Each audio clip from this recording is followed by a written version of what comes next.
Chapter 2011, A Small Display of Talent. Yao Guang mendengus pelan. Aku pikir kamu tidak ingin bertaruh. Jiang Chen tertawa terbahak-bahak. Wanita terkadang sangat picik. Pengalaman hidupnya di dua kehidupan membantunya tetap tenang. Gadis suci Yao Guang merajuk alih-alih jahat. Kedua gadis suci itu jauh lebih jujur daripada permaisuri racun yang pernah ada, dan bisa dimengerti. Temperamen mereka membuat mereka lurus dan sempit sebagian besar.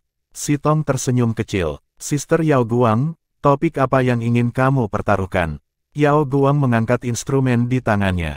Sitar, aku tahu sedikit tentang musik, Jiang Chen tertawa, tapi aku mungkin juga menyerah sekarang jika itu masalahnya. Aku hampir tidak bisa mengklaim keahlian di sini. Petik 2. Dia telah menjadi ahli teori musik di kehidupan sebelumnya, tetapi kesibukan yang satu ini telah mencegahnya dari bermain banyak. Musik membutuhkan latihan yang ekstensif. Setelah menghindari selama bertahun-tahun yang tak terhitung jumlahnya, tidak mungkin dia bisa bermain lebih baik daripada Yao Guang. Jiang Chen sudah mengamati sebelumnya bahwa dia cukup terampil dengan sitarnya. Jika Huang ada di sini, mungkin dia bisa menyaingi gadis suci itu. Si Tong tiba-tiba tersenyum. Aku pernah mendengar desas-desus, Daois Jiang Chen, bahwa kamu memenangkan hati Nona Huang dengan dua karya musik ketika kamu pertama kali bertemu dengannya. Itu cerita yang indah, bukan? Dan yang benar, aku yakin. Mengapa begitu rendah hati tentang hal itu? Petik 2. Jiang Chen berkedip. Tidak banyak yang tahu segmen itu dalam hidupnya. Dia menyeringai sebagai pengganti tanggapan langsung. Rumor seringkali lebih besar dari kehidupan. Kamu terlalu memikirkan aku, Nona, dia menyatakan dengan rendah hati. Yao Guang mengangkat alis. Seorang pria seharusnya tidak ragu-ragu. Aku tidak bermaksud menekankan fakta bahwa kamu tidak pandai bermain. Aku hanya mendengar bahwa dua lagu yang kamu mainkan cukup bagus. Aku dapat meminjamkan sitar aku, selama kamu bisa menunjukkan kepada aku bahwa jari-jari kamu tidak mengotori instrumen aku saat melakukannya. Jika itu masalahnya, kamu menang. Jika tidak, kamu kalah. Bagaimana dengan itu? Petik 2. Jiang Chen menemukan semuanya benar-benar menggelikan. Apakah taruhan seperti ini benar-benar baik-baik saja? Menang atau kalah bergantung pada pendapat subjektif gadis suci itu. Bagaimana jika dia menolak untuk mengakui dia terlepas dari seberapa baik dia bermain? Si Tong terkikik. Daois Jiang, kakak aku tahu musik yang bagus dari yang buruk. Mengapa tidak memainkan karya kamu? Kami tidak akan berbohong tentang kualitas karya kamu hanya karena kami memiliki ketidaksetujuan dengan rekan kamu. Petik 2. Dia menghilangkan segala kemungkinan alasan darinya, dan Jiang Chen tahu itu. Jika dia tidak memamerkan keterampilan apa yang dia miliki, para gadis suci tidak akan membiarkan hal-hal meluncur. Dia tidak terlalu peduli tentang semua ini, tetapi Eternal Secret Land melakukannya. Berada di hubungan yang baik dengan para gadis suci akan bermanfaat bagi aliansi nanti. Dia berkewajiban untuk memberikan segalanya. Bagaimanapun, Wu Yu dan Gan Ning adalah saksinya. Jika dia tidak berusaha sekuat tenaga, perdana pertama pasti akan mengkritiknya untuk nanti. Bukan berarti Jiang Chen akan kecewa dengan kritik dari luar, perse. Dia merasa itu adalah tanggung jawab pribadinya untuk melakukan yang terbaik dari situasi ini. Jika itu yang kamu pikirkan, gadis suci, dia mengepalkan tinjunya, permisi ketidakmampuanku. Sementara aku mempersiapkan sedikit. Petik 2. Baginya, seni tinggi memiliki sejumlah ritual yang diperlukan. Dia menemukan sumber air untuk mandi dan berganti pakaian, agar dia bisa membasuh aura ganas yang terakumulasi dari pertarungannya sebelumnya. Dia kembali ke gadis-gadis dengan jubah baru. Kedua gadis suci itu sedikit heran betapa seriusnya dia. Yao Guang membengkokkan bibirnya, seolah mengatakan sesuatu, tetapi si Tong yang muram memberi isyarat untuk memotongnya. Ambil sitar. Ini adalah satu-satunya kata yang keluar dari mulut Yao Guang. Instrumen terbang ke arah Jiang Chen dalam kilatan cahaya putih, yang menangkapnya dengan lambaian tangan dan bantal udara. Instrumen yang indah, kata Jiang Chen secara naluriah. Aura kuno sejarah di atasnya sangat indah. Setidaknya kamu tahu banyak, gumam Yao Guang. Begitu jari-jarinya menyentuh sitar, aura Jiang Chen berubah secara radikal. Dia menguji dan mengatur senar, membiasakan diri dengan properti instrumen dalam proses. Memperluas kesadarannya, ia menyatukan kehadirannya dengan instrumen untuk berkomunikasi dengannya. Semua hal memiliki semangat yang unik, dan kecapi ini tidak berbeda. Jika Jiang Chen memperlakukannya sebagai kekuatan musisi biasa, instrumen itu tidak mungkin merespons dengan baik kepadanya.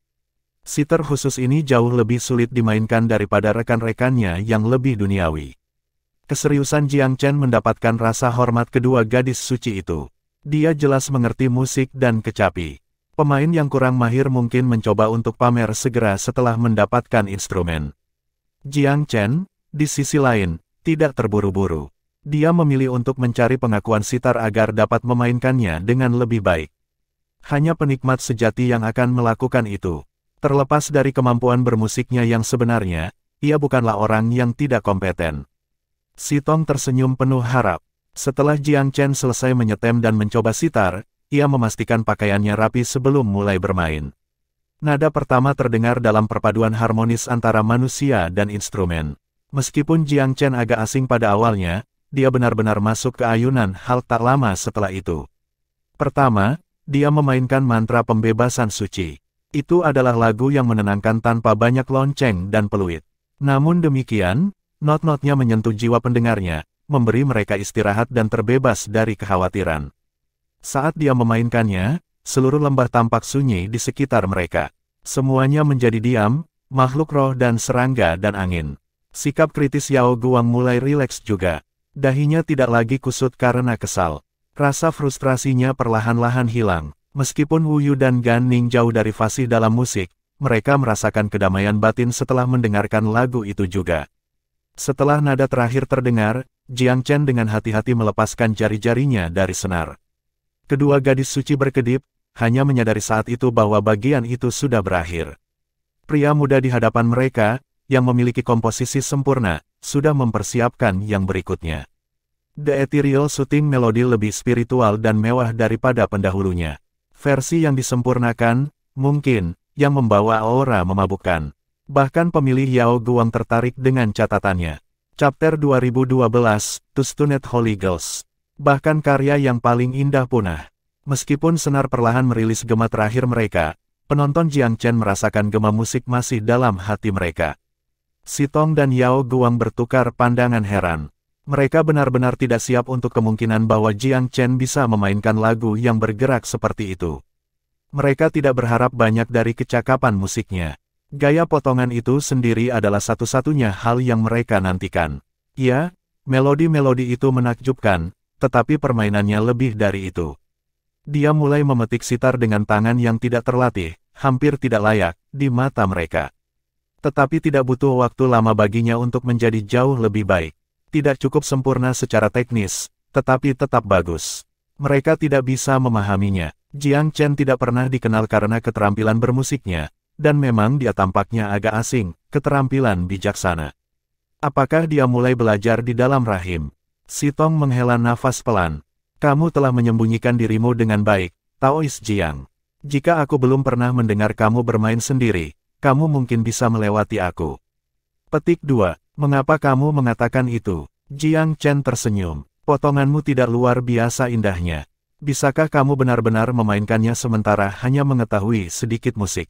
Itu agak sulit, bukan begitu? Si Tong tertawa. Di mana kita akan menempatkan diri kita, jika itu masalahnya? Jiang Chen merasa sulit untuk menjawab. Dia tidak pernah menganggap keterampilan bermusiknya luar biasa. Selain interaksinya dengan Huanger, dia hampir tidak pernah menghabiskan waktu dalam kehidupan ini di musik sama sekali. Mempertimbangkan fakta ini, dia telah melakukan pekerjaan yang cukup baik sekarang, jika dia mengatakannya sendiri. Dia bersyukur untuk sitar karena tidak mengacaukannya, pada kenyataannya. Kakak, bagaimana kabarmu? Si Tong tersenyum pada temannya, yang masih linglung. Telah bias terhadap Jiang Chen sebelumnya, Yao Guang tidak bisa berkata apa-apa. Dia menatap Jiang Chen dengan penuh arti untuk sementara waktu sebelum berbicara sekali lagi.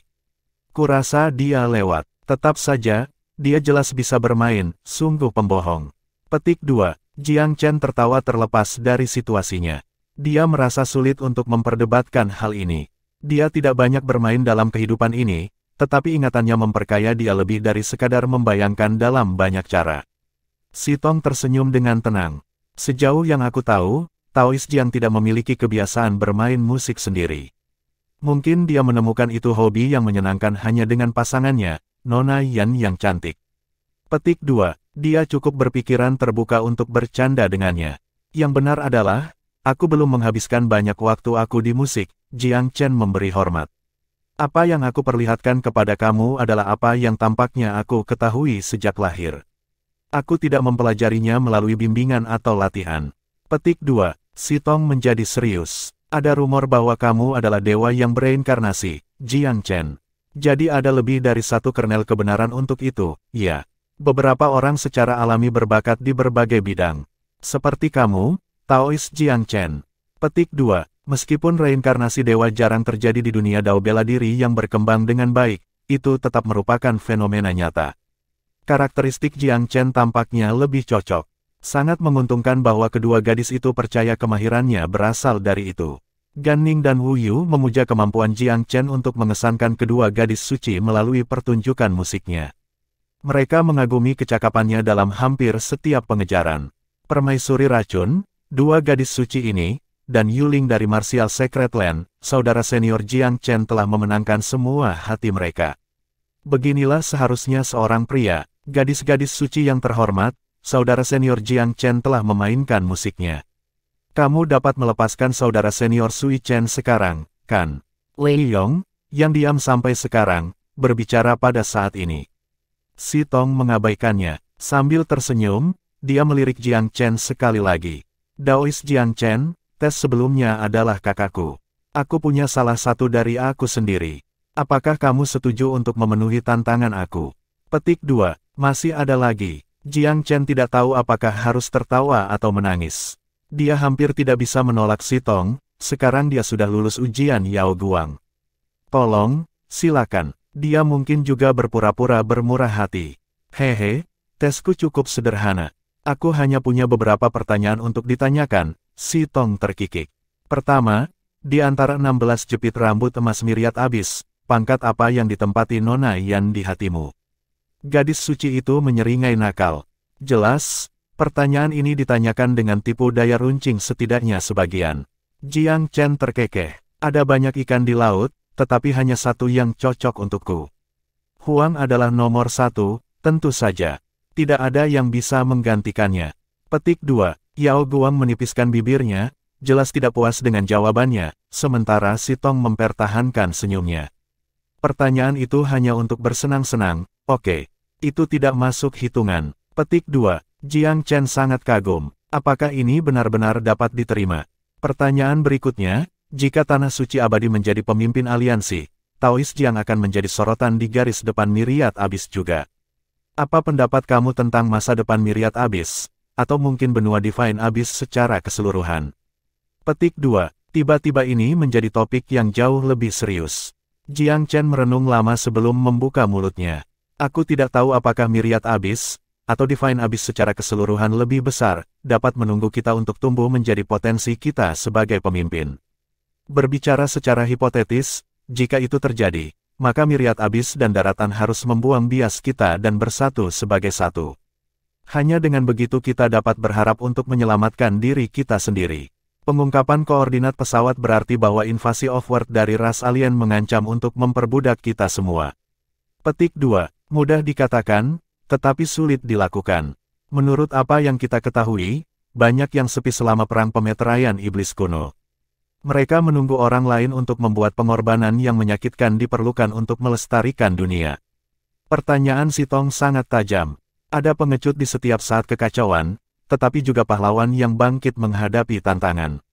Mereka akan menanggung beban zaman ini di atas pundak mereka dalam perjuangan besar dengan takdir. Aku harap aku dapat mengandalkan kalian berdua untuk menemani aku dalam pencarian ini. Siapapun dan semua orang memiliki kemampuan untuk melakukan apa yang benar. Sedikit keegoisan bisa membuat kita semua banyak kebaikan. Petik 2. Jiang Chen tidak mengiklankan keberanian dan keberaniannya sendiri. Melakukan hal itu akan menjadi pengembangan diri dan tidak berguna. Realitas mengharuskan pertimbangan kepentingan masing-masing faksi. Berjuang untuk kebaikan yang lebih besar adalah penting, tetapi pengorbanan diri yang berlebihan tidak mungkin. Misalnya, ia tidak akan meninggalkan teman-teman dan keluarganya meskipun jika itu akan lebih bermanfaat bagi benua secara keseluruhan. Dia bekerja sangat keras justru karena dia berjuang untuk menyelamatkan mereka. Ini adalah keadilan pribadinya. Si Tong merenung atas jawaban Jiang Chen. Chapter 2013, To Conquer. Setelah beberapa saat, gadis suci itu menghela napas. Kamu membuat poin yang kuat, Jiang Chen. Tidak mungkin bagi kita semua untuk menjadi orang suci dan martir, kita semua memiliki bias pribadi. Mereka yang mengaku tanpa mereka adalah orang-orang munafik. Akan tetapi, keadaan saat ini berarti bahwa sebagian dari kepentingan kita sedang menyatu dengan cepat. Hanya ketika semakin banyak yang melakukan bagiannya, barulah benua ini bisa diselamatkan. Petik 2. Kamu pesimis kalau begitu, gadis suci Si Tong. Jiang Chen bertanya sambil tersenyum. Aku pernah ke medan perang Offworld sebelumnya, jawab Si Tong memiliki catatan sedih di dalamnya. Hanya dengan begitu kamu akan mengerti betapa sulitnya waktu yang dimiliki Divine Abyss hingga sekarang. Jiang Chen tidak mengharapkan wahyu ini. Bahkan dia belum pernah ke sana. Rasa hormat yang baru ditemukan pada gadis suci Sunrise. Kamu harus melihat sendiri, Taoist Jiang, jika kamu punya kesempatan. Kamu berada di atas level kompetisi ini. Anehnya, Si Tong tidak mengajukan pertanyaan lagi. Bawa Sui Chen itu ke sini, dia melambai. Dia bisa pergi. Setelah beberapa saat, Sui Chen berjalan keluar dengan sedikit malu. Rasa malunya semakin meningkat ketika melihat bahwa Jiang Chen dan rekan-rekan setimnya hadir. Dia ingin menggali lubang dan mengubur dirinya di dalamnya daripada membiarkan siapapun melihat keadaannya yang menyedihkan. Wei Yong melangkah maju. Kakak senior Sui Chen, serunya. Sui Chen memberi Wei Yong dorongan jahat. Kamu dan usilmu. Dia menegur. Dia berjalan secepat kata-katanya jatuh. Semua orang terkejut dengan perilakunya. Bahkan Wu Yu dan Gan Ning merasakan penghinaan tangan kedua yang luar biasa. Sui Chen seharusnya menjadi yang pertama dari 5 besar tuan-tuan. Perilakunya yang memalukan menyeret seluruh tanah suci yang abadi bersamanya. Tanpa saudara senior Jiang Chen di sini untuk membandingkannya, mereka akan terlalu tertekan untuk bertahan lebih lama. Yao Guang bukan tipe wanita yang menyembunyikan emosinya. Matanya berkedip dengan cemoohan, jelas kecewa dengan karakter Sui Chen. Wei Yong agak bingung juga, tapi dia adalah teman satu tim dan teman Sui Chen di akhir hari. Dia ragu-ragu sejenak, lalu mendekati Jiang Chen dengan ekspresi sedih. Terima kasih telah membantu kami, saudara senior Jiang Chen. Dia mengepalkan tangan. Jiang Chen melambai dengan acuh. Ketika Wei Yong juga pergi, Si Tong menghela nafas. Taoist Jiang, apakah kamu tahu seberapa banyak tanah suci lainnya iri abadi? Oh, kenapa begitu? Petik 2. Pertimbangkan ini, jika kamu telah bergabung dengan salah satu dari tanah suci lainnya, bisnis apa yang akan dimiliki abadi pada tahap ini? Si Tong menyeringai. Eternal Secret Land tidak terlalu unggul dalam hal apapun dibandingkan dengan rekan-rekannya. Penampilan Jiang Chen dengan cepat mengangkatnya dari biasa-biasa saja. Kemasyurannya telah menyebar begitu cepat sehingga publik sekarang percaya bahwa abadi adalah salah satu negeri suci teratas. Tidak ada yang ingin mendapatkan sisi buruknya, setidaknya. Ini sepenuhnya karena kontribusi Jiang Chen. Scamander Tai dan Crown Empyrean Pills menawarkan peluang yang sangat berharga. Jika mereka dapat diproduksi secara massal, mereka akan mewakili peningkatan luar biasa dalam kekuatan keseluruhan untuk tanah suci. Mengingat hal itu, siapa yang ingin menjadi musuh abadi? Dengan demikian, kata-kata Si Tong cukup tulus. Jika Sunrise mendapatkannya, betapa indahnya masa depan itu. Jiang Chen hampir tidak cukup sombong untuk menikmati pujiannya sendiri. Sambil tersenyum, dia mengganti topik pembicaraan. Terima kasih atas keanggunanmu, gadis suci. Aku senang semuanya telah diselesaikan dengan memuaskan. Sekarang aku harus pergi. Petik 2. Si Tong berkedip saat dia berbalik. Kamu menang, Jiangis Jiang. Apakah kamu tidak ingin mengambil bola kami? Petik 2. Jiang Chen berkedip pada gilirannya. Itu sama sekali tidak terlintas di benaknya. Aku pria yang berprinsip. Aku tidak mengambil bola dari sembarang orang. Kamu telah menjadi citra kesopanan dan sopan santun kepada aku, dan itu membuat kamu menjadi orang terakhir yang ingin aku ambil sesuatu.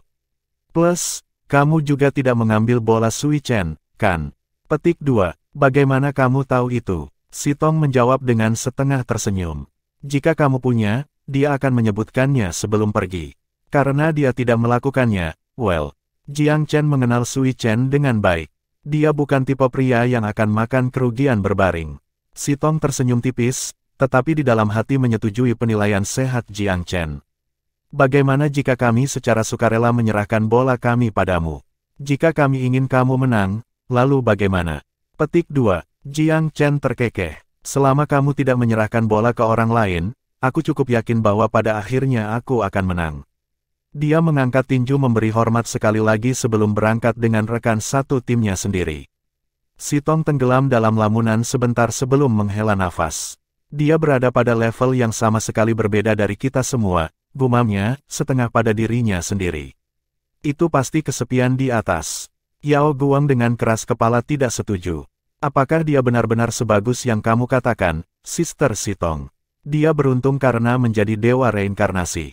Setelah selesai memanfaatkan potensi itu, ia akan berhenti. Kita bisa mengejar ketinggalan, akhirnya. Petik 2. Aku ingin hari itu tidak pernah datang, kata Sitong serius. Kenapa kamu begitu memihaknya, kakak? Apakah kamu tertarik padanya? Yao Guang tiba-tiba tersenyum ramah. Aku mengerti bagaimana ini. Kamu belum pernah melihat orang seperti itu sebelumnya.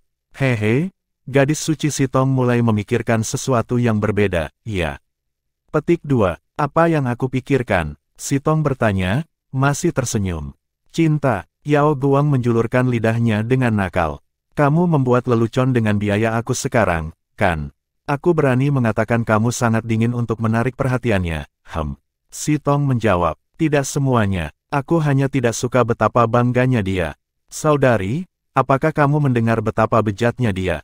Aku mendengar seseorang mengatakan bahwa dia memukul pantat si Qinglu. Yao Guang menggembungkan pipinya dengan marah. Bisakah kamu memikirkan cara yang lebih baik untuk berurusan dengan si Qinglu? Mencoba menakutinya dengan kata-kata atau kekuatan kultivasi tidak akan berhasil. Jiang Chen hanya memberinya rasa obatnya sendiri yang tidak masuk akal. Gadis suci Sitong agak tidak menyukai permaisuri racun. Dia adalah gadis yang sangat baik dan jujur. Si Qinglu, di sisi lain, adalah bengkok seperti yang bisa, setidaknya dalam tindakan luarnya. Karena itu, mereka memendam kebencian satu sama lain secara alami. Lihat, aku benar, kamu adalah tertarik padanya. Mengapa lagi kamu mencoba membenarkan perilaku cabulnya? Saudari Sitong, mengapa kamu tidak mengambil kesempatan itu untuk mengaku sekarang? Seberapa baik gadis Yan itu? Satu-satunya keuntungannya adalah bahwa dia mendapatkannya sebelum orang lain. Jika kamu bertemu dia dulu, dia mungkin milik kamu sekarang. Semua hal tentang ikan di laut, apakah dia akan mengabaikan kemajuan salah satu dari 16 jepit rambut? Aku tidak percaya. Yao Guang sedikit jengkel. Mengapa kamu tidak mengopernya, jika itu masalahnya? Sitong mencibir. Chapter 2014, Packing Up Successfully. Mengucapkan selamat tinggal kepada gadis-gadis suci, Jiang Chen berjalan keluar dari lembah dengan rekan satu timnya dan menabrak Wei Yong berdiri di luar, bahunya merosot. Karena malu, Wei Yong memunggungi mereka. Dia tidak ingin mereka melihatnya seperti ini. Yu bersahabat dengan Wei Yong. Dia mendekati pemuda itu. Kompetisi belum berakhir, Wei Yong. Berbahaya bagi kamu untuk berkeliaran tanpa rekan satu tim kamu. Petik 2. Wei Yong mengangkat bahu dan tersenyum masam. Aku tidak punya bola pada aku.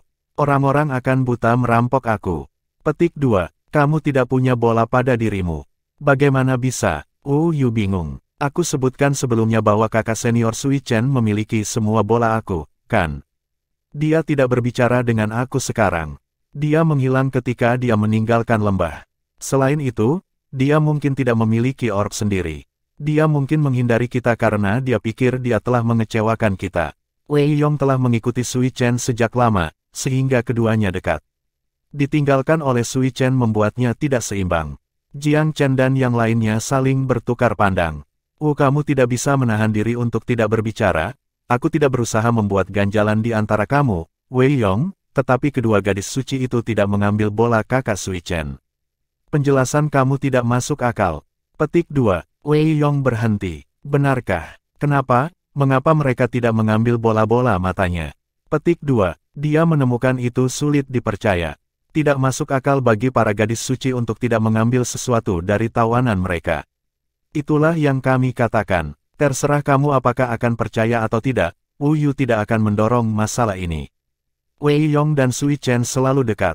Dia akan mencoba untuk memecahkan persaudaraan antara keduanya jika dia bersikeras meyakinkan Wei Yong.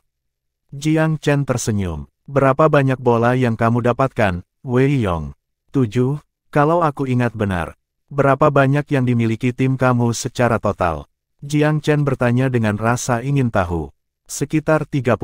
Ada 3 anggota di setiap tim.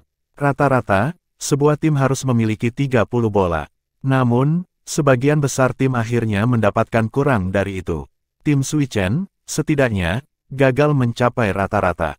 Tapi mereka cukup dekat. Jiang Chen tersenyum kecut. Kedua gadis suci itu menyelamatkan bola dari prinsipnya.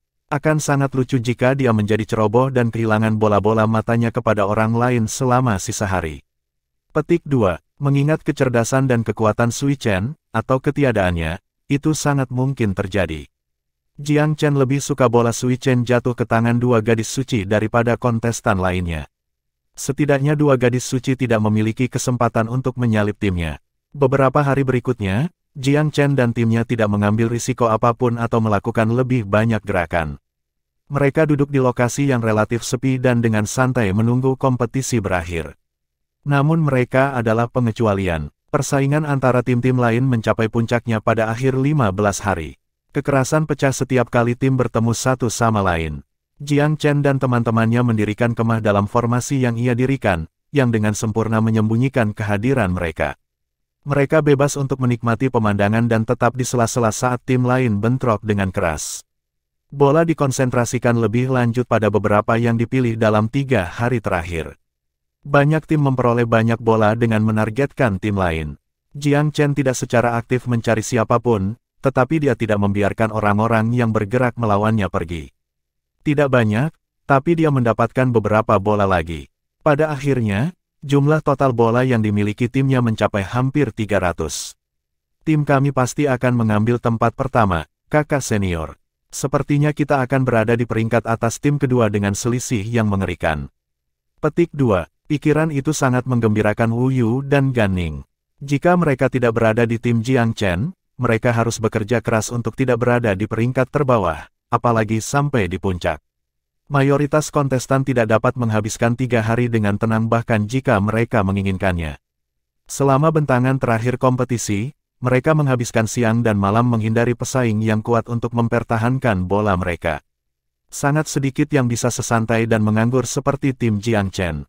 Selain itu, Gan Ning dan Wu Yu telah memperoleh cukup banyak dari kompetisi. Kompetisi 15 hari akhirnya berakhir.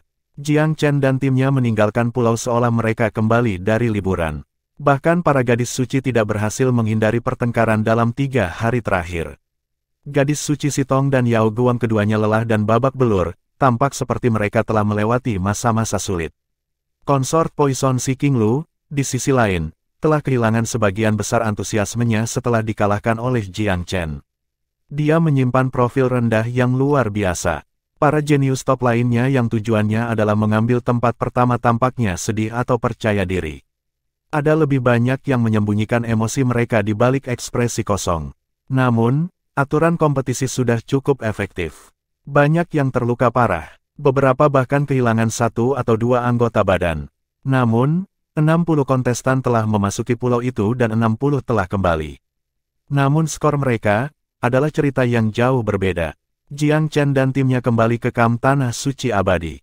Prime pertama dan Zi Jumin sedang menunggu mereka. Bagaimana hasilnya? Zi Jumin bertanya sambil tersenyum. Berdasarkan pemahamannya tentang Jiang Chen, dia tahu skor pemuda itu hanya akan baik. Jiang Chen tersenyum dan mengangguk. Semuanya berjalan dengan baik. Wu Yu sedikit menderita, tapi untungnya semuanya terselesaikan dengan aman. Petik 2. Berapa banyak bola yang kamu miliki? Zi Jumin bertanya terus terang. Itu adalah cara paling sederhana untuk menentukan apakah tim bekerja dengan baik. Apakah mereka bisa mengambil tempat pertama tergantung pada hasil akhirnya, bukan perjalanan. Kami akan mengambil tempat pertama kecuali keajaiban terjadi. Gan Ning menyatakan dengan penuh semangat. Dia memproyeksikan suaranya dengan sengaja, menarik perhatian banyak orang di sekitarnya. Mereka melemparkan pandangan ragu padanya. Siapa pemuda ini dan mengapa dia begitu sombong? Mengambil tempat pertama jauh lebih mudah diucapkan daripada dilakukan. Sui Chen kebetulan menghampiri Gan Ning. Wei Yong dan anggota tim mereka yang lain mengikuti di belakang, ekspresi mereka malu-malu dan khawatir. Sui Chen tidak bisa menahan diri untuk tidak mengejek, kamu benar-benar yakin dengan cara kamu berbicara. Berapa banyak bola yang kamu miliki? Lebih dari 100. Petik 2. Nada mengejeknya mengganggu Gan Ning. Sui Chen adalah orang terakhir yang harus mengatakan itu. Jika bukan karena Jiang Chen, dia masih akan ditawan oleh gadis-gadis suci. Chapter 2015, Utter Humiliation. Gan Ning mencibir dan sengaja tidak mengatakan apapun sebagai tanggapan. Bodoh sekali, dia tidak pantas menjadi yang teratas dari 5 pria agung dengan pikirannya yang kecil. 100 bola bukanlah apa-apa, itu tidak cukup untuk menempatkan siapapun di dalam kejuaraan. Sui Chen menafsirkan kesunyian mereka memiliki kurang dari 100 bola.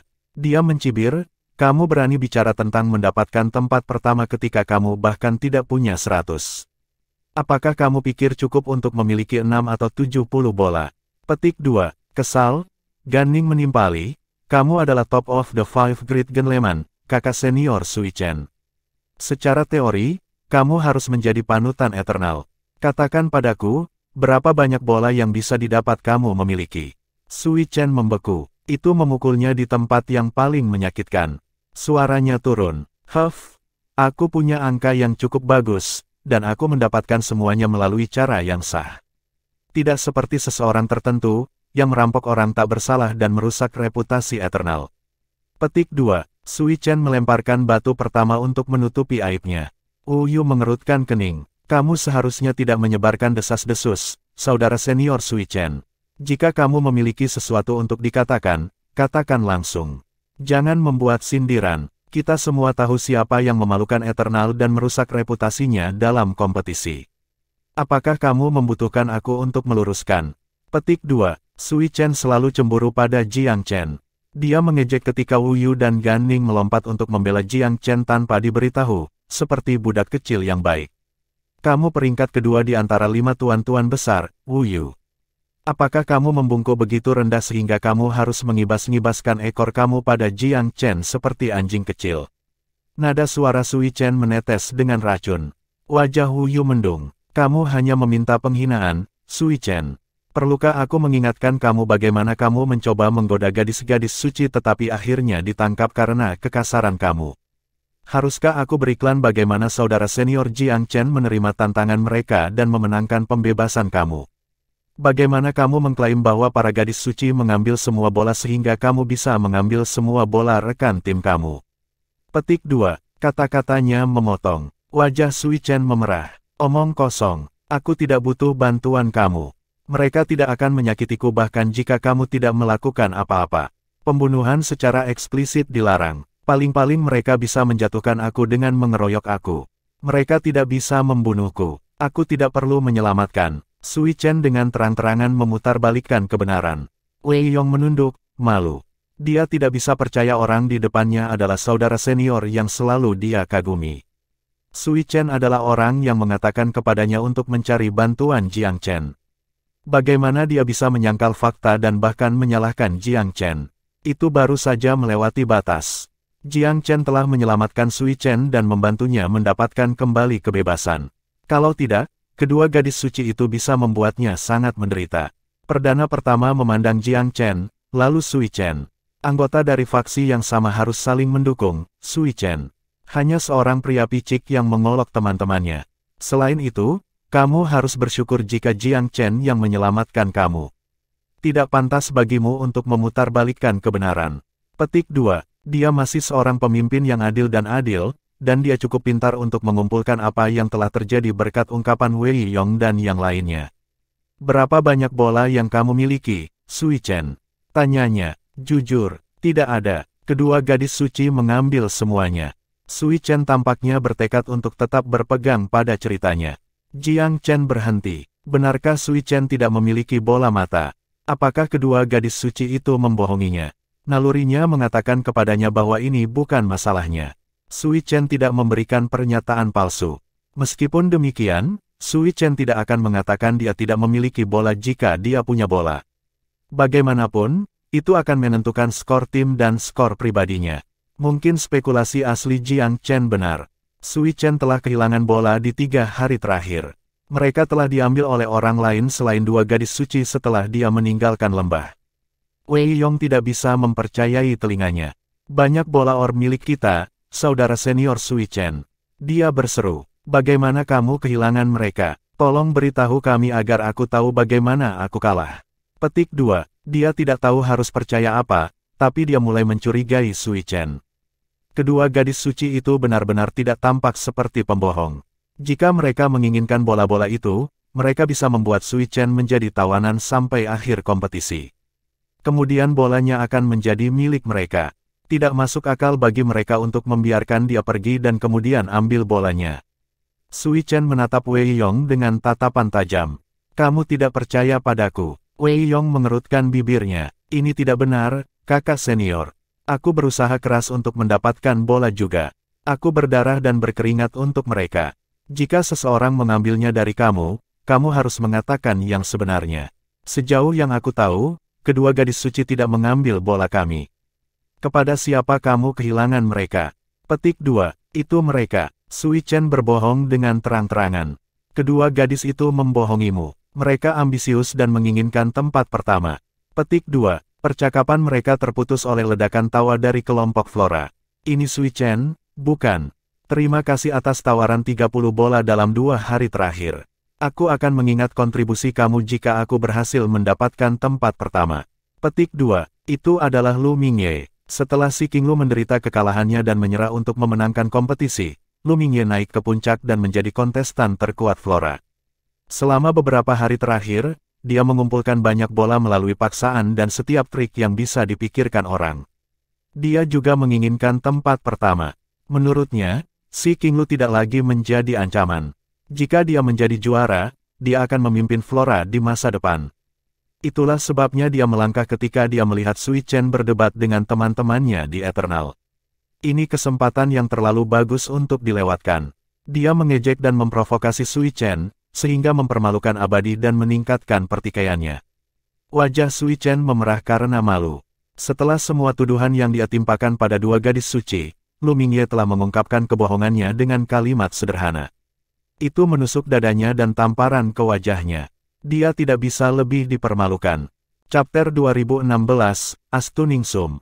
Lu Mingye tidak bermaksud membantu Jiang Chen melawan Sui Chen. Dia hanya mengucapkan penghinaan karena sifatnya yang picik dan tidak suka abadi. Dia tidak mengharapkan pernyataannya untuk menyelamatkan Jiang Chen dari masalah dengan begitu bersih. Tidak perlu lagi berdebat. Kata-kata lawan yang berapi-api biasanya yang paling bisa dipercaya. Ekspresi Prime pertama membeku. Dia menatap Sui Chen dengan gelap, yang menginginkan lebih dari apapun untuk terjun ke tanah saat ini juga. Dia tidak mengira Lu Mingye akan mengejeknya ketika lewat. Faktanya, dia sama sekali tidak berharap Lu Mingye berada di dekatnya. Wei Yong sangat kesal. Kakak senior Sui Chen. Dia memelototi dengan jengkel pada temannya. Kamu bilang dua gadis suci mengambil bolamu. Aku membawa kamu pada kata-kata kamu. Tetapi sepertinya kamu tidak ingin mengembalikannya kepada kami, ya. Kamu ingin memakan semuanya untuk diri kamu sendiri. Petik 2. Bingung dan malu, Sui Chen mencoba membela diri. Lu Mingye hanya mengambil bola yang aku dapatkan nanti. Implikasinya adalah bahwa timnya telah dirampok sekali sebelum Lu Mingye. Namun, pembelaannya setipis kertas bahkan untuk dirinya sendiri. Zi Jumin menghela nafas dengan lembut. Dia kecewa pada Sui Chen juga. Sejujurnya, Sui Chen cukup berbakat. Sayangnya, ia sangat cacat dalam hal toleransi dan karakter. Kelemahan ini akan mencegahnya dari mencapai jajaran yang terbaik. Ada alasan mengapa Eternal memiliki harapan yang rendah terhadapnya. Penampilan dan akuisisi Jiang Chen memang tepat waktu. Five Great Gentlemen saja tidak akan mampu bersaing dalam kompetisi ini. Secara keseluruhan, para pria itu hanya jenius menengah di antara generasi muda Tanah Suci. Hanya Jiang Chen yang layak menjadi mutiara mahkota Eternal, mengangkatnya di tengah rekan-rekannya. Perdana pertama mengamati Sui Chen dengan dingin untuk waktu yang lama sebelum menekan dengan es yang sama. Sui Chen, aku bertanya kepadamu untuk terakhir kalinya, siapa yang mengambil bolamu? Menghadapi tatapan tajam sang perdana, Sui Chen tidak mampu mengungkapkan kebohongannya yang direncanakan. Dia tahu bahwa jika dia melakukan penipuan lebih lanjut, dia mungkin akan kehilangan harapan kedamaian setelah mereka kembali ke rumah. Namun, dia tidak tahan menanggung penghinaan karena mengakui tanggung jawab. Dia menundukkan kepalanya dan mulutnya tertutup. Kebisuannya sudah cukup menjawab. Perdana pertama sangat kecewa. Sui Chen sama seperti biasanya, sama sekali tidak kompeten dan tahan terhadap perubahan. Jika dia mengakui kesalahannya dan menggunakannya sebagai motivasi untuk mengubah dirinya, dia akan bersedia memberinya kesempatan lagi. Sayangnya, Sui Chen bahkan tidak memiliki keberanian untuk melakukan itu. Ini paling membuatnya frustrasi. Seorang jenius yang terus-menerus tidak bertanggung jawab tidak bisa dipercaya, tidak peduli bakatnya. Bagaimana seseorang seperti itu dapat menanggung masa depan tanah suci di atas bahunya? Baiklah, perdana pertama, mari kita selesaikan masalah ini. Mereka menerima skor 0, yang seharusnya cukup sebagai hukuman. Jika kamu mau, haruskah kita membahasnya lebih jauh setelah kita kembali ke rumah? Perdana Menteri kedua mencoba untuk memperbaiki keadaan. Kurasa itu jalan terbaik untuk saat ini. Pikirkan tindakan kamu, Sui Chen, dan renungkan apa yang harus kamu lakukan. Seorang jenius membutuhkan lebih dari sekadar bakat, kehormatan dan rahmat sama pentingnya. Komentar perdana pertama dipenuhi dengan ketidaksenangan. Sui Chen mengompres bibirnya. Dia tampak cukup berbahaya di permukaan, tetapi Jiang Chen bisa melihat bahwa dia belum menerima kata-kata teguran itu. Tapi itu bukan urusannya. Sui Chen selalu seperti ini. Dia telah menyerah secara instan ketika dia bertemu Xiao Zong selama turnamen jenius internal eternal. Orang seperti apa jenius itu lebih dari yang tampak pada saat itu.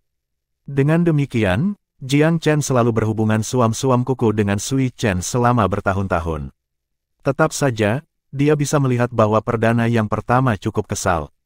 Jika dia menyerah pada bisikan Sui Chen yang berbisa, penilaian eternal atas situasi keseluruhan akan terpengaruh. Meninggalkan Radiance dan Sunrise sebagai sekutu potensial ketika hanya ada sedikit kemungkinan permusuhan mereka benar-benar akan menghambat peluang eternal. Tidak ingin pengawasan ini, Jiang Chen mengaitkan keadaan dan peristiwa pada saat itu dengan perdana pertama, yang sangat lega dengan transparansi. Kedua gadis suci itu memiliki kesan yang bagus tentang dirimu. Bagus, sangat bagus. Kamu melakukannya dengan sangat baik dalam kompetisi ini. Jika Sunrise dan Radiance dapat memihak kami, maka rencana kami akan semakin membuahkan hasil. Petik 2. Perdana pertama sangat bersemangat, seperti halnya Zi Jumin atas nama Jiang Chen. Kamu tahu, Tuan Muda Chen, katanya, gadis suci Sitong memiliki pengaruh yang cukup besar di antara para pemuda. Dan, meskipun Yao Guang sedikit berdebat denganmu, dia secara alami terlepas dan melarang. Jika kinerja kamu cukup baik untuk memenangkannya, dan aku pikir itu mungkin, maka pendapatnya tentang kamu sangat berbeda dari apa yang dia katakan. Petik 2. Jiang Chen tertawa. Yao Guang sebenarnya cukup baik. Berurusan dengannya paling tidak lebih mudah daripada bermanuver di sekitar orang-orang seperti si King Lu. Dengan Yao Guang, seseorang harus cukup mampu untuk memenangkannya. Si King Lu, di sisi lain, harus dibawa ke ambang keputusasaan. Satu lompatan konsentrasi sebelum itu akan mengarah pada ketidakmampuan melalui serangan diam-diam. Oh, itu benar. Berapa banyak bola telah timmu sudah? Zi Jumin bertanya dengan rasa ingin tahu. Pernyataan Gan Ning tentang kemenangan tertentu telah terputus sebelumnya. Tetua tahu bahwa Jiang Chen dan rekan-rekannya telah melakukannya dengan cukup baik, tetapi tidak yakin jumlah pastinya. Jiang Chen tersenyum. Hanya sedikit malu 300. Selusin atau lebih. Petik 2. Apa katamu? 300. Zi Jumin mengira dia salah dengar. Perdana pertama tercengang secara positif. Matanya terfokus pada Jiang Chen dalam sekejap, tidak dapat memahami apa yang dilaporkan pemuda itu. Iya, 286, tepatnya. Jiang Chen telah menghitung nomor ini sebelum kembali. Chapter 2017, Tabulating the Result. Itu, Zi Jumin bertukar pandang dengan perdana pertama. Mereka terpana oleh besarnya jumlah itu. Dari 600 bola dalam persidangan, tim Jiang Chen memiliki hampir setengahnya. Perdana pertama, Tetua Ziju. Itu angka yang kami hitung sebelum keluar. Kami menghitung beberapa kali, hanya untuk memastikan. Wu Yu mengkonfirmasi kemauannya sendiri. Perdana dan tetua sama-sama tahu bahwa Wu Yu adalah seorang pemuda yang teliti. Dia hampir tidak pernah mengarang apapun. Bagaimana kamu bisa mendapatkan begitu banyak? Zi Jumin masih merasa luar biasa. Dia tidak cukup imajinatif untuk mengetahui dengan tepat bagaimana Jiang Chen mengelola prestasi seperti itu. Kami tidak mendapatkan salah satu dari mereka secara tidak adil. Meski begitu, Gan Ning dan aku hanya membantu sedikit dengan beberapa tugas, dan kami kadang-kadang menyebabkan masalah kami sendiri untuk saudara senior Jiang Chen. Saudara senior layak mendapatkan sebagian besar pujian. Yu cukup jujur tentang keterlibatannya. Kamu tidak mendapatkan bola yang tidak adil. Zi Jumin bingung. Jika kamu mendapatkan semua bola dengan adil, bagaimana kamu mendapatkan begitu banyak? Selain itu, aturan tidak melarang kamu menggunakan cara busuk dan adil. Selama kamu tidak membunuh siapapun, kamu dapat melakukan apapun yang kamu suka. Petik 2. Yu menghela nafas. Tentang itu, kakak laki-laki senior patut dihormati. Dia tidak pernah mencari siapapun untuk dirampok. Dia hanya mengurus sekelompok calon perampok yang ingin mengambil bola kami dan membalas budi mereka. Beberapa tim dari Flora dan Polylore dipukuli seperti itu. Kakak senior melakukan banyak pekerjaan dalam kompetisi ini, Gan Ning menambahkan dengan antusias. Permaisuri racun si King Lu cukup terkenal, bukan? Tapi dia seperti pemula di depan kakak senior dalam bidang keahliannya. Dia tidak bisa melakukan apapun. Lu Mingye tadi cukup kasar, tapi dia juga hanya berani mengintip dari kejauhan daripada mendekat. Kakak senior Jiang Chen telah menakuti siang hari yang hidup darinya. Karena Gan Ning adalah pendongeng yang baik, Jiang Chen meninggalkannya ke perangkatnya. Perdana pertama dan Zi Jumin sangat menyetujui bagaimana Jiang Chen bersikap. Dia mengambil sikap garis keras terhadap orang-orang dari Flora dan Polylore karena dia tidak takut mengecewakan mereka. Di pihak lain, para jenius yang lebih netral dan terombang-ambing, dengan lembut dihukum untuk menjaga hubungan yang baik. Bagus sekali, puji Zi Jumin. Seharusnya tidak ada pertanyaan tentang kemenangan Jiang Chen, perdana pertama. Jika dia memiliki hampir setengah dari semua bola yang ada, akan sangat aneh baginya untuk menempatkannya di tempat lain. Akhirnya tiba saatnya bagi para eksekutif Tanah Suci untuk berkumpul bersama dan menentukan skor. Jelas bahwa Lu Mingye benar-benar bersemangat. Kebanggaan besar akan kesuksesan melintas di matanya. Dia menyimpannya di tas bahkan sebelum hasilnya terungkap. Dari kejauhan, Gan Ning bergumam dengan jijik, Lu Mingye itu. Dia pikir dia adalah seorang jagoan karena dia mendapat beberapa bola dalam beberapa hari terakhir. Ketika dia mengetahui tentang seberapa baik kinerja tim kami, aku ingin melihatnya tetap tersenyum. Petik 2. Kecuali dia memiliki setiap bola yang tersisa, dia tidak akan menang. Yu yakin tentang kegagalan Lu Mingye. Jenius Flora sangat terampil. Mungkin dia telah melakukan banyak hal dalam beberapa hari terakhir. Namun, dia telah merampok semua orang yang paling lemah darinya. Para jenius yang sederajat atau atasannya akan memiliki beberapa orb yang adil sendiri. Semua tim harus siap sekarang. Kirim bola kamu sesuai dengan pesanan yang ditunjuk. Ingat, ini menyangkut hasil kompetisi kamu serta menjadi penting di masa depan. Tolong pegang bola yang kamu miliki daripada mencoba tipuan kecil. Petik 2. Jiang Chen dan rekan-rekan setimnya mengantre untuk menunggu giliran mereka. Banyak yang bertanya pada senyum Gan Ning yang tak tertahankan. Hei, Gan Ning, kamu terlihat agak bahagia. Apakah kamu melakukannya dengan baik untuk diri sendiri? Petik 2. Gan Ning senang mendengar komentar seperti itu. Dia tidak pernah bernasib terlalu baik di antara para jenius terbaik. Bahkan, dia sering diabaikan di masa lalu. Fakta bahwa begitu banyak orang yang secara aktif berbicara dengannya, beberapa dengan cara yang berbeda, sangat memuaskan.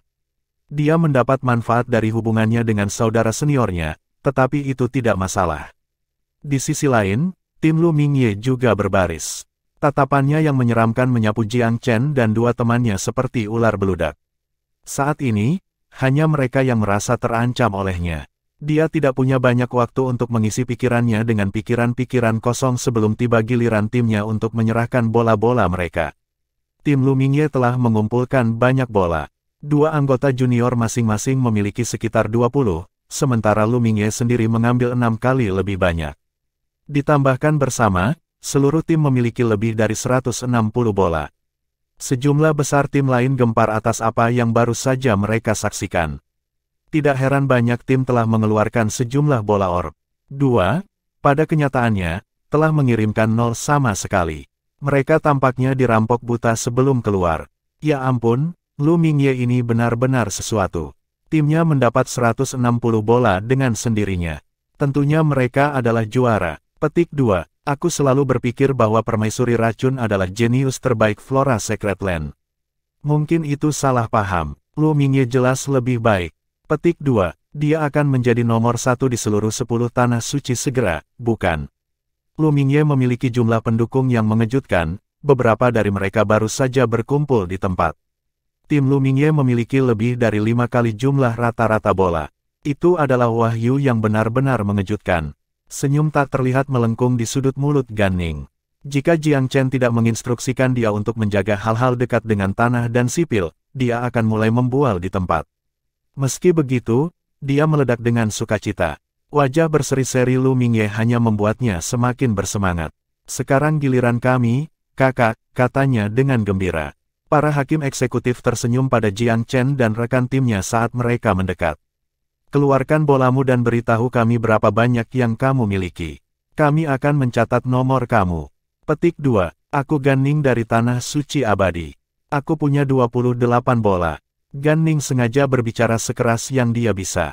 Begitu dia mengucapkan kata-kata ini, tim Lu Mingye secara kolektif gemetar, berputar-putar untuk menatapnya. Chapter 2018, Champion Without a Doubt. Gan Ning telah memberikan jumlah yang menakutkan. Ada aturan yang tidak diucapkan tentang proses pelaporan. Anggota yang paling sedikit berkontribusi melaporkan pertama, diikuti oleh tempat kedua. Kapten umumnya memiliki hasil terbaik, dan biasanya yang terakhir. Jika Gan Ning, yang berkinerja terburuk dari ketiganya, memiliki 28, maka jumlah itu menarik lebih dari perhatian Lu Mingye. Tim-tim setelah mereka tiba-tiba berhenti saling berbisik, mengarahkan pandangan mereka ke garis depan. Kerasnya Gan Ning telah menangkap telinga semua orang, berhasil dengan sangat baik dalam tujuannya. Bagus, sangat bagus. Setelah memeriksa bola orisinal Gan Ning untuk keasliannya, para hakim mengangguk satu demi satu. Para jenius yang berpartisipasi bahkan lebih terkejut. Di antara 60 jenius ini, Gan Ning benar-benar biasa-biasa saja. Dia paling banyak berada di bagian tengah bawah peringkat hipotetis. Namun, jenius biasa-biasa saja ini telah mengajukan 28 bola kekalahan. Itu lebih dari apa yang didapat seluruh tim lain. Banyak yang tidak percaya apa yang baru saja mereka dengar. Mengingat orang seperti apa Gan Ning, dia tidak pantas mendapatkan banyak bola itu sama sekali. Apakah surga tahu apa yang dilakukannya? Dunia bela diri Dao menggerakkan kekuatan. Gan Ning tidak memiliki kekuatan yang cukup untuk memenangkan pujian orang lain. Karena dia memiliki lebih banyak bola daripada banyak yang atasannya, orang-orang yang sama marah dan iri. Bocah itu benar-benar beruntung dalam memilih kaptennya. Bukankah ada desas-desus sejak awal bahwa Hu Lei menangkapnya? Jiang Chen harus datang untuk menyelamatkannya. Aku tidak percaya dia mendapat begitu banyak bola sendirian. Petik 2. Apa yang bisa dilakukan orang tentang itu? Bahkan konsort Poison si King Lu tidak bisa mengalahkan timnya. Mereka terlalu kuat. Petik 2. Apa maksudmu, terlalu kuat? Jiang Chen adalah tentara satu orang mereka. Aku tahu siapa Gan Ning ini, dia rata-rata di terbaik. Jika aku berada di timnya, aku juga tidak akan melakukan yang buruk. Petik 2. Aku rasa begitu. Tanpa Jiang Chen, ia tidak berarti apa-apa. Petik 2. Gan Ning telah menempatkan cukup untuk membuat siapapun cemburu. Tetapi sebagian besar percaya bahwa Jiang Chen telah membantunya tanpa pertanyaan. Namun, itu adalah latihan berbasis tim pada akhirnya. Wu Yu dari Tanah Suci Abadi. Aku punya 32 bola. Wu Yu melaporkan. Mempertimbangkan kekuatan dan kemungkinannya, itu cukup normal baginya untuk membawa beberapa lebih dari Gan Ning. Begitu Wu Yu mengungkapkan hasilnya, semua orang di sekitarnya takjub. Kedua jenius yang diumumkan sejauh ini memiliki 60 bola di antara mereka. Ini sangat menakutkan bagi para penonton. Sebelum tim Jiang Chen, yang lain tampil sangat buruk. Hanya Lu Mingye yang menunjukkan kemampuan bersaing. Tetapi nomor bola Gan Ning dan Wu Yu lebih besar dari dua asisten Lu Mingye. Hanya satu pertanyaan yang tersisa, berapa bola yang dimiliki Jiang Chen? Apakah dia melebihi jumlah yang dibawa Lu Mingye? Mata jenius Flora dilatih dengan kebencian pada musuhnya. Dia merasakan ancaman nyata dari Jiang Chen dan rekan satu timnya. Tidak mungkin, Lu Mingye mengulangi dengan frustrasi yang membandel pada dirinya sendiri. Bisakah Jiang Chen ini memiliki lebih dari 100 bola? Jiang Chen tidak peduli dengan perasaan orang lain. Dia melangkah sambil tersenyum. Aku Jiang Chen. Aku mendapatkan 226 bola di persidangan. Petik 2. 226. Tidak ada yang bisa mempercayai telinga mereka. Bagaimana ini bisa terjadi? Berapa banyak yang kamu katakan? Salah satu hakim yang lebih cepat berkedip. Jiang Chen tertawa. 226. Tolong periksa mereka. Dia sopan bukannya penuh dengan itu dari kesuksesan memabukkan. Semua orang menarik napas tajam ketika melihat bola berserakan di semua tempat. Jumlah luar biasa yang dipamerkan jauh melampaui setiap anggota Lu Mingye dan timnya. Ketika seluruh tim Jiang Chen dihitung, ia memiliki 286 bola. Dengan kata lain, hanya kontes untuk tempat-tempat selanjutnya yang dilangsungkan. Pemenang sudah diputuskan. Memperhitungkan 160 bola tim Lu Mingye, hanya ada lebih dari 100 sisanya. Bahkan 200. Banyak yang mendesah berseru ketika hasilnya keluar. Ada banyak gerakan dan badai bisikan. Ekspresi Lu Mingye sehitam racun ular. Matanya berbinar karena kebencian. Mimpinya untuk menang telah hancur total.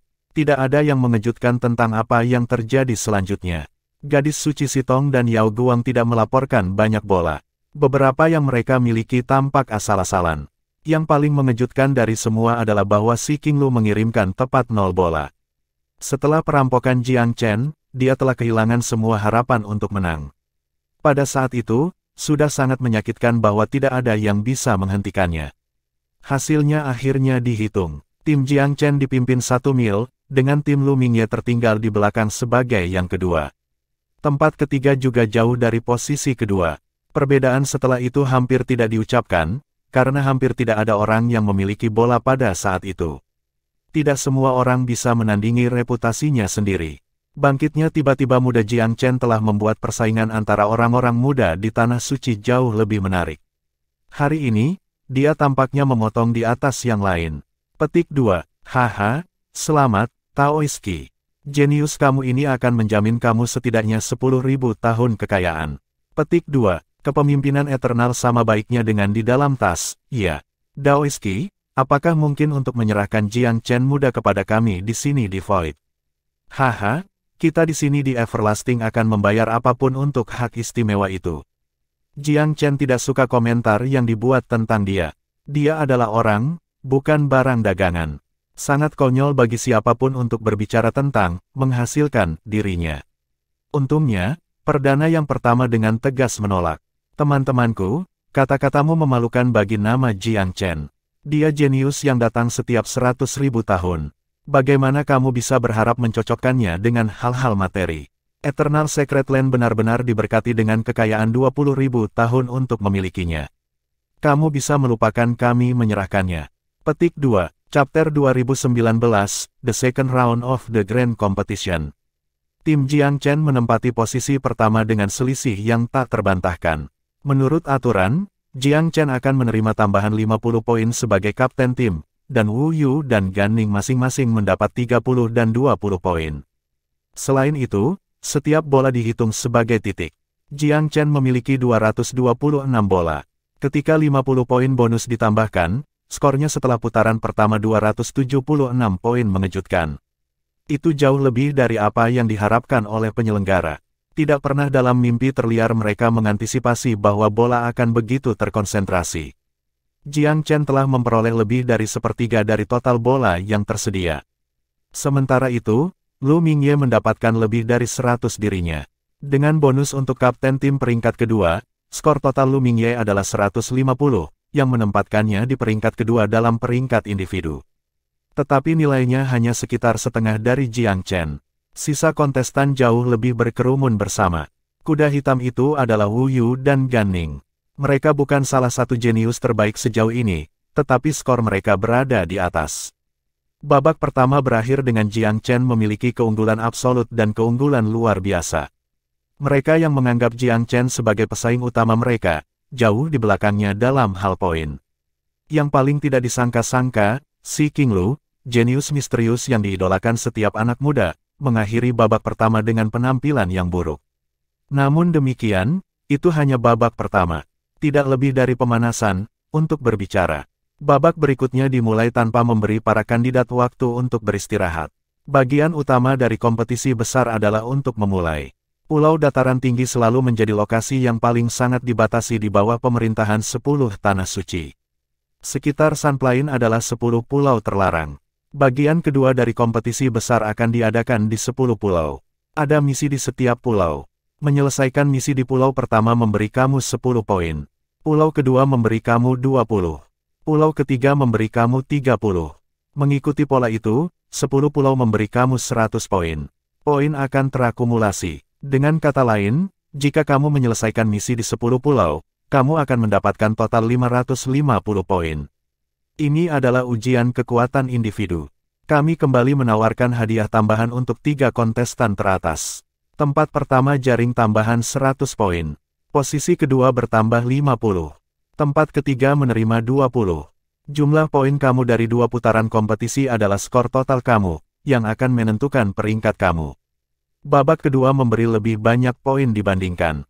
Mereka yang tidak melakukannya dengan baik selama babak pertama menjadi bersemangat. Ini adalah kesempatan mereka untuk mengubah keadaan.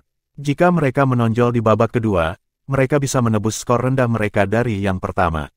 Bagaimana jika banyak orang jenius melewati cobaan dari 10 pulau?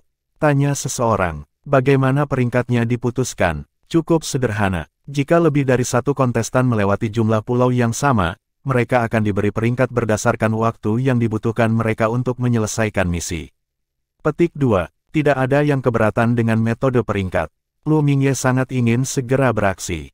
Tujuannya adalah untuk mendapatkan tempat pertama di babak pertama, tetapi Jiang Chen yang terkutuk itu telah menyusulnya sebagai gantinya.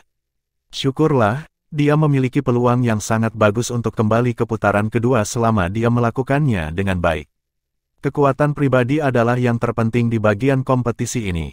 Itu bukan lagi tentang kerja tim, yang akan menimbulkan tantangan bagi Wu Yu dan Gan Ning.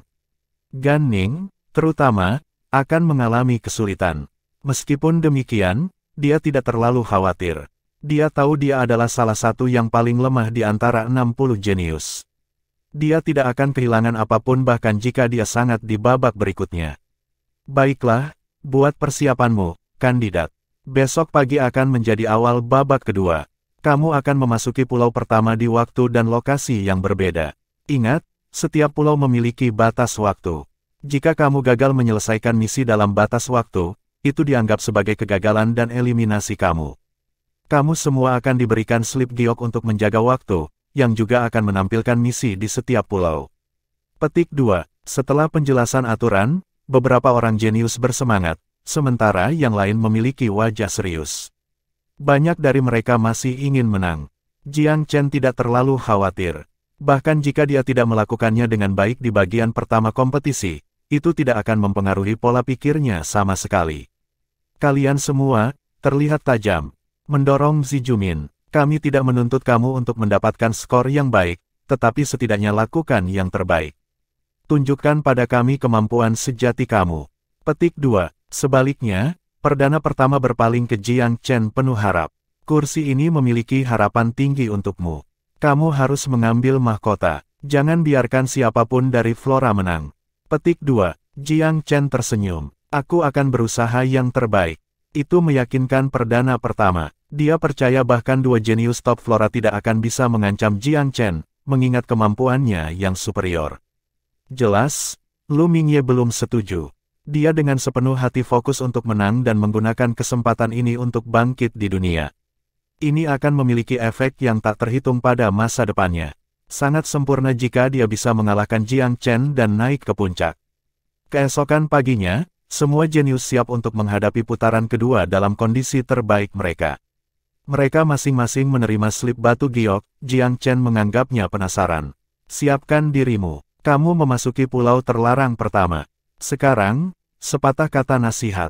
Pulau-pulau itu berbahaya dan masing-masing lebih berbahaya dari yang sebelumnya. Terimalah tantangan dengan pertimbanganmu sendiri.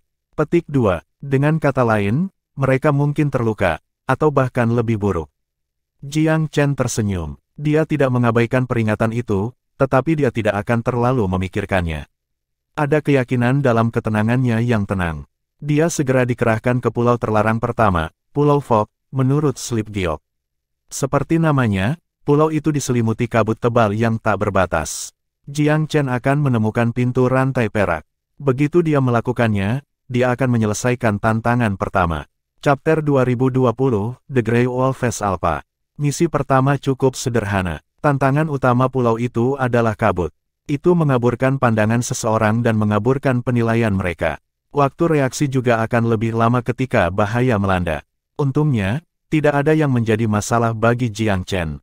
Indranya telah disempurnakan melalui pelatihan. Mata Tuhannya dapat melihat di malam hari sejelas yang dia bisa di siang hari. Dia memfokuskan mata Tuhannya dan memperluas kesadarannya ke titik tertinggi, mencari pintu rantai perak. Pintu itu harus disembunyikan di suatu tempat yang tidak jelas, atau tidak akan dipilih sebagai misi pulau terlarang pertama. Jiang Chen tidak memanfaatkan tikus Gold Beater. Dia juga tidak meminta bantuan dari Vermilion Bird atau Long Xiaoxuan. Dia ingin menemukan pintu sendiri. Dia memiliki keuntungan yang jelas dalam aspek ini. Pandangan dan kesadarannya beberapa kali lebih sensitif daripada pembudidaya lainnya. Dia melihat cahaya perak setelah sekitar 1 jam. Terlalu samar untuk terlihat jelas dalam kabut, tetapi dengan mata Tuhan, ia melacak kilatan perak tanpa masalah. Menilai dari namanya, pintu rantai perak harus memantulkan cahaya perak. Jiang Chen memutuskan untuk memeriksanya. Bahkan jika itu bukan pintu, itu setidaknya layak diperhatikan. Dengan kunpeng meteoric escape, dia bergerak menuju cahaya perak dengan kecepatan tinggi. Ketika dia terbang, makhluk seperti gosok dan elang berusaha menyerangnya, tetapi semuanya ditampar oleh gelombang tangannya yang cepat. Makhluk di tingkat mereka tidak akan selamat dari tamparan sederhana darinya. Dia segera mencapai tujuannya. Sinar cahaya perak terlihat jelas dari kejauhan, menghubungkan kedua sisi lembah seperti jembatan. Garis-garis perak zigzag dan tampak membentuk barisan gigi, tampak cukup menakutkan. Jiang Chen mempertimbangkan pintu dari kejauhan dan tidak terburu-buru untuk memasukinya. Setelah terdiam beberapa saat, ia tersenyum penuh pengertian. Pintu itu memiliki semacam batasan di sekitarnya. Tanpa basa-basi lagi, dia menuju pintu. Diaktifkan oleh usahanya yang masuk, 2 baris cahaya perak menggerogoti gigi. Frekuensi gigitannya sangat mencengangkan. Namun, Jiang Chen bahkan lebih cepat. Tanpa berkeringat, ia mengambil celah dan memasuki pintu. Misi pertama ini lebih mudah daripada diharapkan. Memang, itu hanya pulau pertama. Masuk akal bahwa itu tidak akan terlalu menantang. Begitu dia melewati pintu, batu giok itu memperlihatkan simbol kesuksesan. Dia menaklukkan pulau pertama dan menerima 10 poin. Melewati pintu adalah sebuah jembatan. Sebuah cahaya yang menyilaukan menelannya dan membawanya pergi. Beberapa saat kemudian, dia dipindahkan ke jembatan lain. Slip giok memberitahu dia bahwa dia memasuki pulau kedua. Misi juga diberikan juga. Lewati lembah serigala abu-abu dan dapatkan 3 helai rambut dari alfa serigala. Jiang Chen tidak yakin bagaimana harus bereaksi. Misi itu agak konyol. 3 jam adalah waktu yang ditentukan. Jika dia gagal menyelesaikan misi saat itu akan menjadi kegagalan untuk melewati pulau kedua. Hitungan mundur dimulai saat dia menginjakkan kaki di pulau itu. Sial, aku tidak punya banyak waktu. 6 jam. Jiang Chen tersenyum kecut. Alfa itu ada dalam dunia kesakitan. Semua orang ingin menarik bulunya. Itu akan menyakitkan. Petik 2. Dia mengasihani serigala alfa, tapi tidak lama. Dia dengan cepat menemukan lembah serigala abu-abu dan menemukan sejumlah serigala yang membingungkan yang menempati tempat itu. Orang biasa akan gemetar melihat pemandangan itu. Lembah itu benar-benar dibanjiri serigala. Tidak akan mudah untuk mengidentifikasi alfa. Jiang Chen menduduki tempat tinggi dan melemparkan mata dewanya ke kejauhan, mengamati paket serigala. Setiap paket serigala memiliki alfa. Alfa mungkin lebih baik disembunyikan karena paket ini sangat besar, tetapi pasti ada di suatu tempat. Dia memfokuskan pandangannya dan memindai lembah. Dia bisa merasakan dalam kesadarannya serigala besar tiba-tiba melihat dengan dingin, memberikan suara untuk melolong ke langit. Semua serigala abu-abu lainnya mengikutinya. Jiang Chen melihat dengan cermat dan menyadari bahwa serigala raksasa akan menghampiri, yang berarti dia telah terekspos. Dia berhenti. Dia tidak berusaha sekuat tenaga untuk menyembunyikan diri. Itulah sebabnya serigala melihatnya dengan mudah. Dia memperhatikan serigala raksasa. Ada 7 bintik-bintik putih di mantel abu-abunya. Masing-masing seukuran kepalan tangan manusia. Mereka membentuk pola teratur seperti mereka telah dilukis dengan hati-hati di kanvas tubuh serigala. Serigala alfa melolong, mengirim beberapa ratus serigala abu-abu menyerang Jiang Chen dengan panik. Dia mengendus dan meraung kembali dengan naga melolong. Dalam sekejap, dia bergegas menuju gerombolan serigala bukannya mundur. Sebenarnya, Jiang Chen sengaja mengekspos dirinya sendiri. Serigala yang telah mendeteksinya terlebih dahulu dan diberi perintah pastilah alfa. Jenius abadi itu cepat, jauh lebih cepat daripada serigala. Dia berjalan menembus bungkusan itu dengan kilasan mata yang menyilaukan.